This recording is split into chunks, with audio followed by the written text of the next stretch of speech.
I love that out of the 37 to maybe 39 miracles, depending on how you count them, the book of John only mentions 7 of them.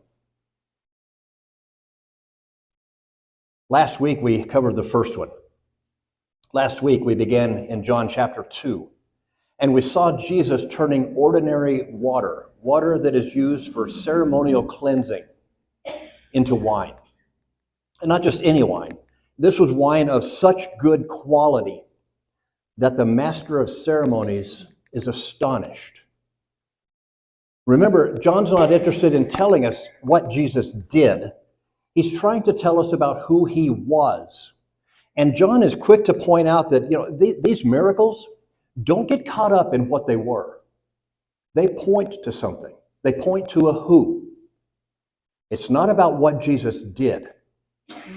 It's all about who he's claiming to be. And this morning we're going to jump back in that story. And we have to ask ourselves, what does a wedding in Cana 2,000 plus years ago, what does that have to do with us today? Well, I'm glad you asked. So let's do this. Let's go back and let's refresh our memories on what just happened. Let's go back and read again in chapter 2 and ask ourselves the question, what does this have to do with us? Because I promised you last week, and I stated again this morning, the wedding story that you thought you knew, it's going to take on a whole new meaning for you today. You ready? All right, let's jump in. John chapter 2, starting at verse 1. On the third day, a wedding took place at Cana in Galilee. Jesus' mother was there, and Jesus and his disciples had also been invited to the wedding. When the wine was gone, Jesus' mother said to him, "They have no more wine." "Woman, why do you involve me?" Jesus replied. "My hour has not yet come." Now, I don't know about you, but that pretty much sounds like a no to me. And I don't know, maybe Mary had a hearing problem. Maybe she had mother's intuition, but it seems like she's not going to take no for an answer. Verse 5, his mother said to the servants, "Do whatever he tells you."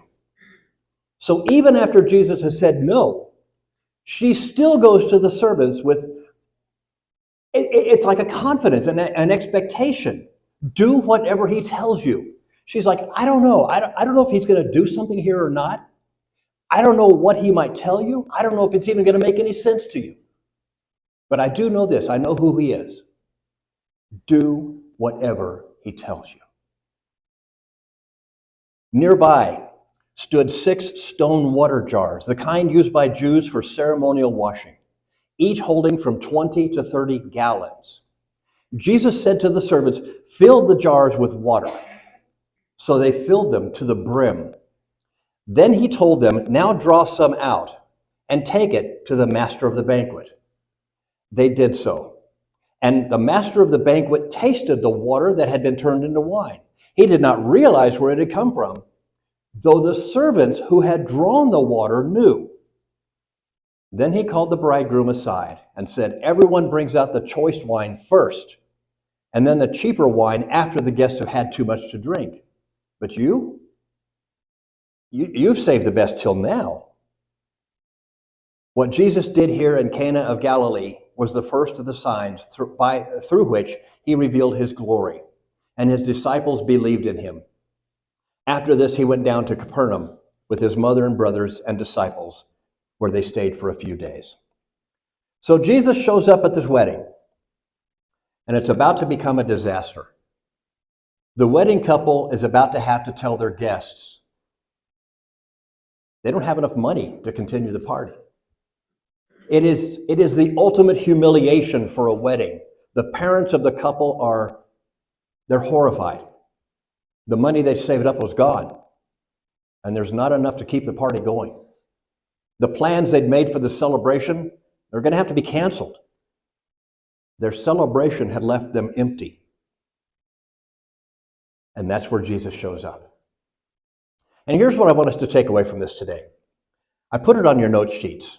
Number 1, I love that Jesus is invited. to work. Jesus is invited to work. You're going to find throughout throughout all four of the Gospels, Jesus isn't just some hermit sitting in a cave somewhere. He doesn't have his head so far into heaven that people on earth didn't like him. He doesn't walk around with a bunch of scrolls yelling at people to convert. You don't invite guys like that to a party. But we're going to see all throughout the Gospels, man, when you've got something going on, when you've got a wedding, when you've got a feast, when you've got a funeral going on, oh, you want Jesus hanging out with you. So he's invited to this wedding. He's invited to the party. And here's why this is important to us. He's invited to work at a time that what would normally be a wonderful celebration is about to become a total disaster. But this is what the story's about.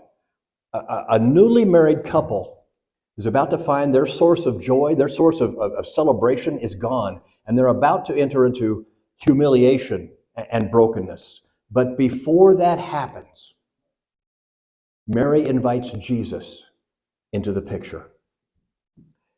And then number two, he starts with what they had. It seems so simple. I almost didn't even write this one down. He starts with what they had. So, what do you have? 6 stone water pots? Okay, I'll start with that. What in the world are stone water pots going to do with anything? Except Jesus is just going to start with what you've got. Oh, church, once we understand who this Jesus is, we're going to start to understand that even in our lives, he simply wants to start with what we have. He wants to start with who we are, where we are, our brokenness, our loss, our misery, our misfortunes. He will start there. And I know we may be in a bit of our own brokenness, our worries and fears. Our life, our rituals, our religion sometimes just leave us empty. Things aren't working out the way we planned. There's too much month left at the end of my paycheck. There's too much anger and bitterness in my home, my marriage, my relationships. And sometimes it just feels like everything is about to come crashing down. And Jesus says, I'm going to start with what you have. And we're like, God, look at my life. I don't have anything. That's the point. That's the point. I don't have anything of worth. I don't have anything of value. And God goes, oh, Bill, I've created you with worth and value. You've just been living your own life and your own party and your own ceremonies. But we have a God that says, I will start with what you have because I made you. I created you. I know you. And there is a purpose that you're here. You may have lost that purpose. You may have lost that value. You may feel like you're dead, you're broken, you're gone. And that's great. That's good. In fact, the more we feel like we're dead, the more we feel like we're empty, the more we are forced to lean on God. And then number 3, he looked for a willingness to obey. He looked for a willingness to obey. This is a very private miracle. Did you happen to catch that? No one knew what had happened here, except a few of the servants and the disciples that had overheard what he told the servants to do. This miracle is not for the crowd. He tells the servants, fill the jars. The bride doesn't know what happened. The groom doesn't know what happened. The family probably doesn't know what happened. The master of ceremonies certainly doesn't know. The servants who were there washing the hands and the feet of the guests, the lowest social class at this wedding, they are the ones who know what's going on here. This miracle is not meant for the crowd. In John chapter 1, John has called Jesus the Word, the Life, the Son of God, the one and only Lamb of God, the Messiah, the King of Israel, the Son of Man, and the stairway to heaven. But Jesus says, I'm not about titles. I'm going to go much deeper than that. He wants us to go into a deeper relationship where we can trust in him even when it makes no sense at all. Fill the jars with water. That makes no sense unless Jesus is about to do something in your brokenness, in your troubles, in your time of despair. Fill the water pots and then go dip some out. You know what I love? The servants filled these pots. The Bible specifies to the brim. Jesus never told them to do that. He said fill the pots. He never said fill it to the brim. It's like they have this abandonment, this commitment. Oh, he's going to do something amazing here? We're going all in. There will be no room left for anything else. He won't have to add anything to it. He will take the water and turn it into wine. He doesn't create wine. He makes water turn into wine. And when we're broken, when we're emptied, Jesus says, I'm going to use what you've got. I'm going to start with where you are. I'm going to start with your brokenness and your pain. But I need a willingness. I need a cooperation. I need obedience. And then you just watch what I can do. As Jesus says, I could go against the laws of nature. You know what? I created nature. I can go against the laws of creation because I am the creator. I know what it takes to grow a grape. I know what it takes to harvest it. I know what it takes to smash it and juice it. I know what it takes to hang it in a cool, dry place, how long it takes to ferment. And I know how to make great wine. And I'm the creator. I can make it like that. If I'm the God of nature, I can make the natural happen with simply a word. I can speak it into existence. I can take ordinary water, just plain ordinary water, and make it extraordinary. And so the servants filled it to the brim. And Jesus takes what they have and he makes it amazing. And I promise you this, if God can change the nature of water and make it into wine, he can change the nature of whatever it is that you're facing today.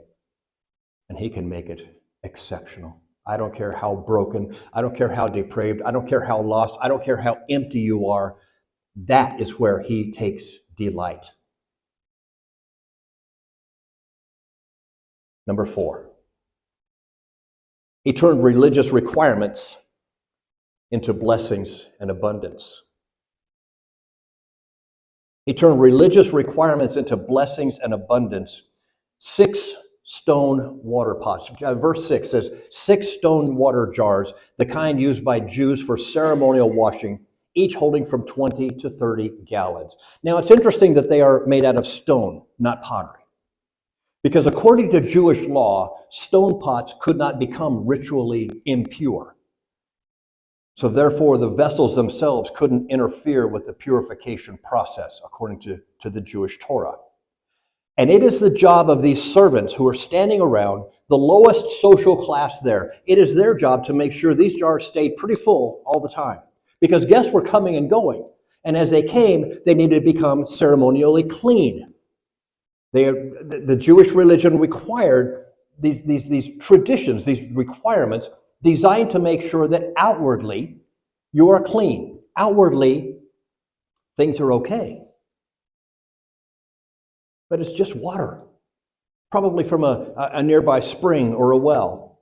It might clean you on the outside, but ceremonial washing does nothing to clean you on the inside. So we have this scene where the joy is gone, the brokenness is about to set in. Jesus goes, this is where I'm going to work. This is where I stake my claim. I will show you that your religious ceremonies, they don't stand up to grace. They don't stand up to love. They don't stand up to the God of creation. Jesus says, I'm going to bring joy back to your ceremony. And I'm going to show you that your religious rituals are no match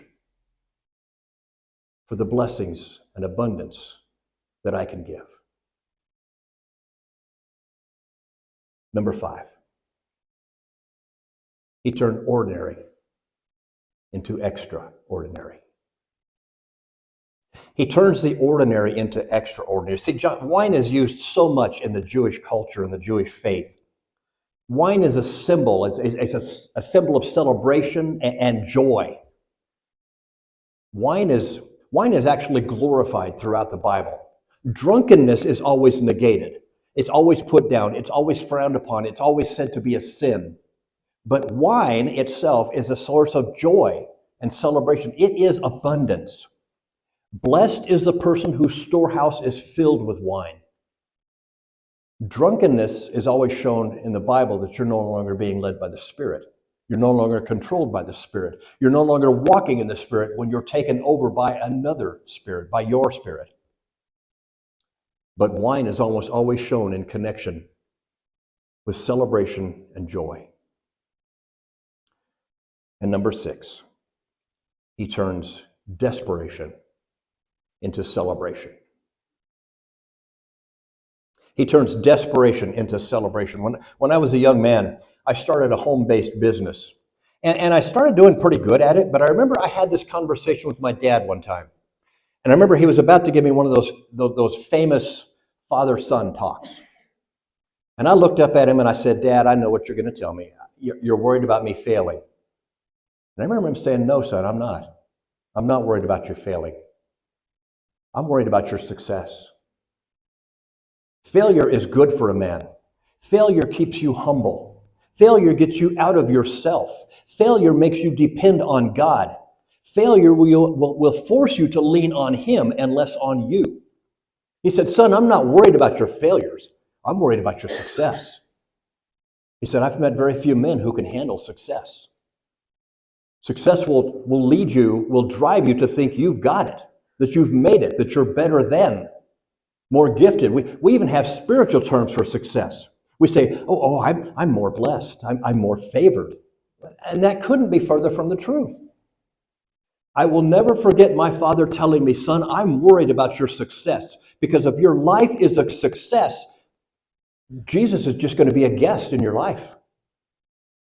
And I think that's why this wedding, this time, this event is why Jesus showed up to make a statement. Because when you and I have our life and we enjoy it and things are going great and we are successful, well, then Jesus is just a guest in our life. We don't want him to change anything. He's not allowed to work. In fact, we won't let him work because, doggone it, I like things the way they are. But this wedding is about to turn into a complete failure. Utter shame and humiliation for the couple and their parents. And I wonder how many weddings Jesus had gone to where he was never invited to work. He was a guest, but he was never asked to work.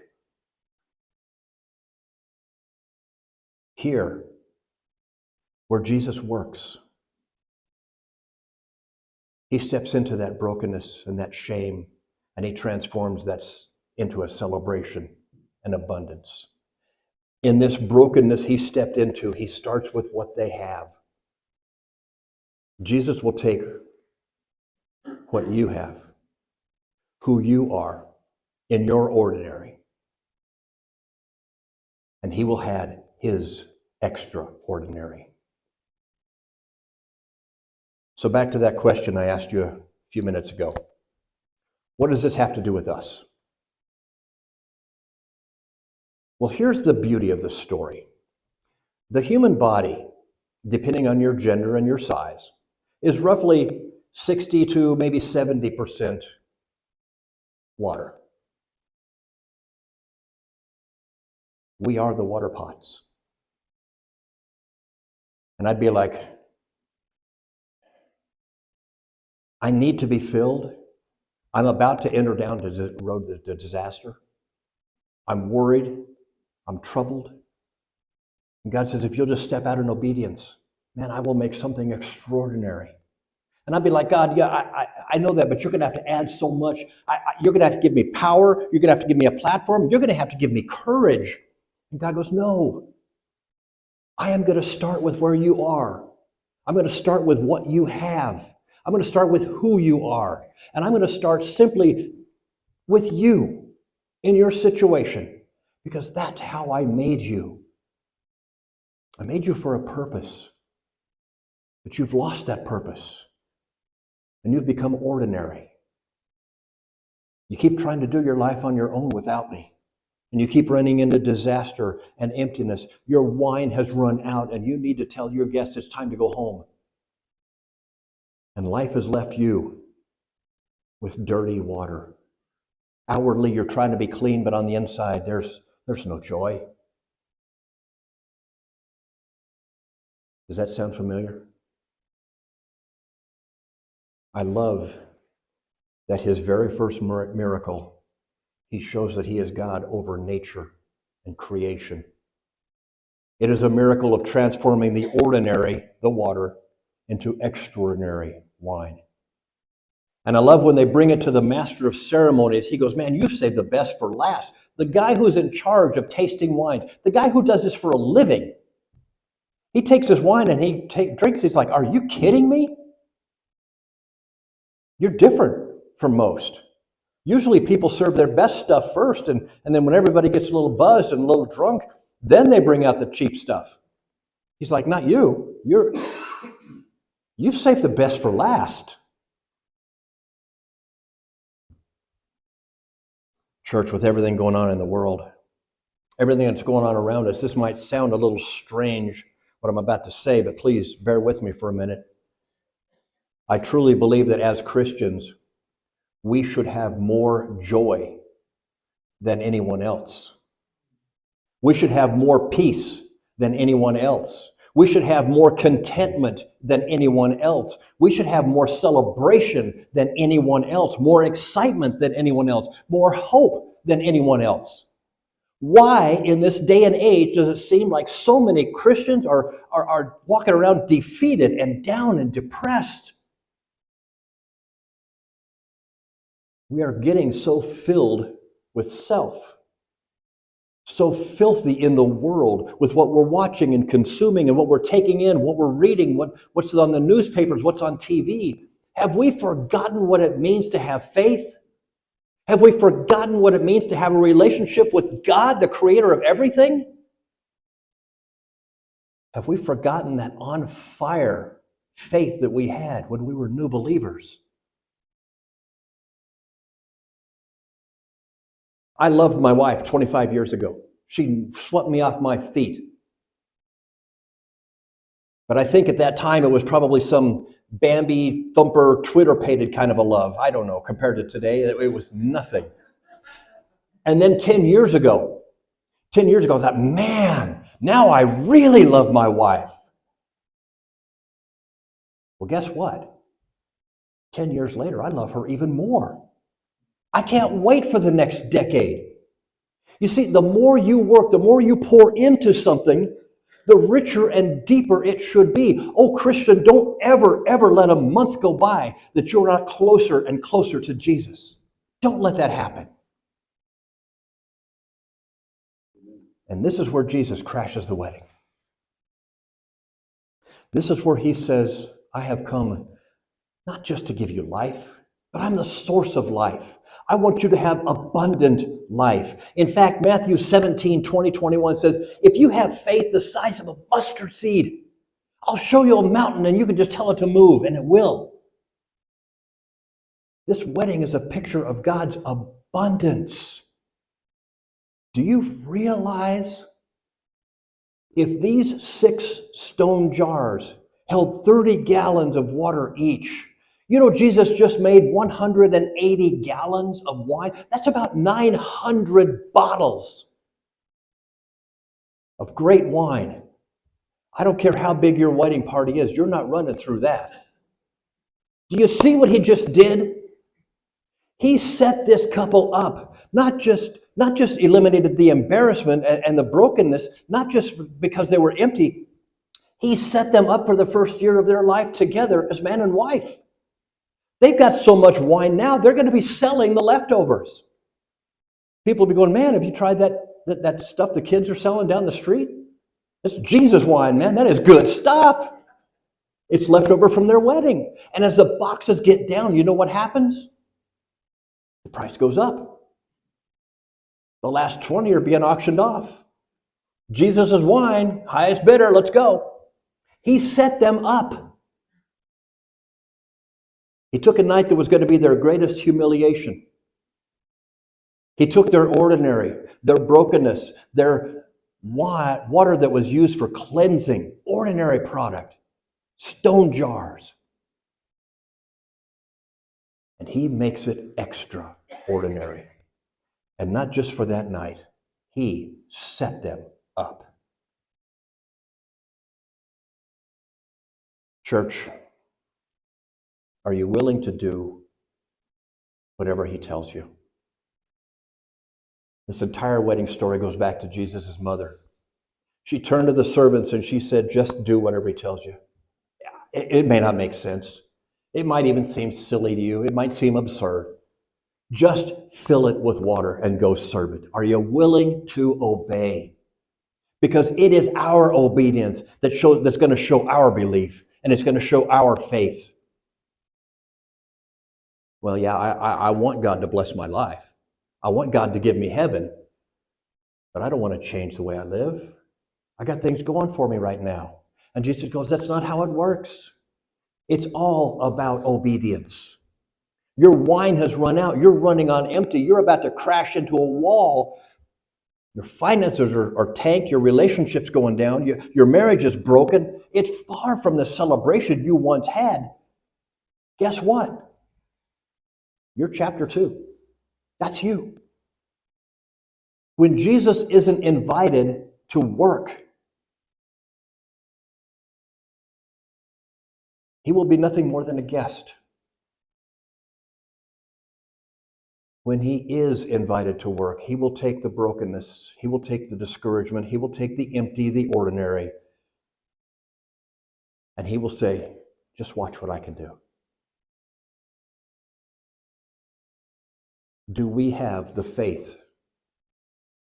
Do we have the confidence to do whatever he tells us?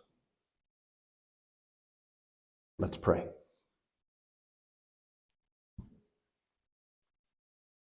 Father, thank you for how you step into our times of celebration and our times of brokenness.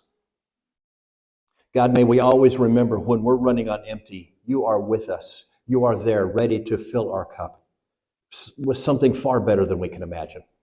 You can take the ordinary, you can take my life, my problems, my struggles, and you can make them something beautiful and extraordinary. Father, may we be like Mary. May we bring our concerns to you with just this confidence, this faith of knowing who you are. May we be like the servants. May we just be ready to obey even when it doesn't make sense.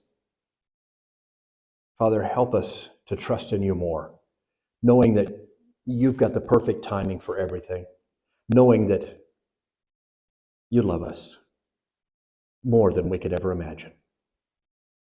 We pray this in your Son's name. Amen. May the Lord bless you and keep you. May the Lord make his face shine on you and be gracious to you. May the Lord lift up his countenance on you and give you peace. Thank you for being here this morning. Please come back next Sunday. It's going to be extra special. But in the meantime,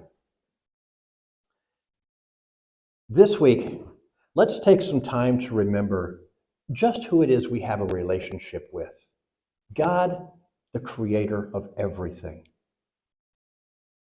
It's a bigger story than ours. It is truly God's story. And in God's story, every moment has a potential for being a wedding at Cana. Every moment has dirty water that could be transformed into something amazing. Every moment, our greatest times of need can become abundance and relief. All we have to do is do whatever he tells us. And while you're at it, next week, invite someone to come to church with you. God bless you.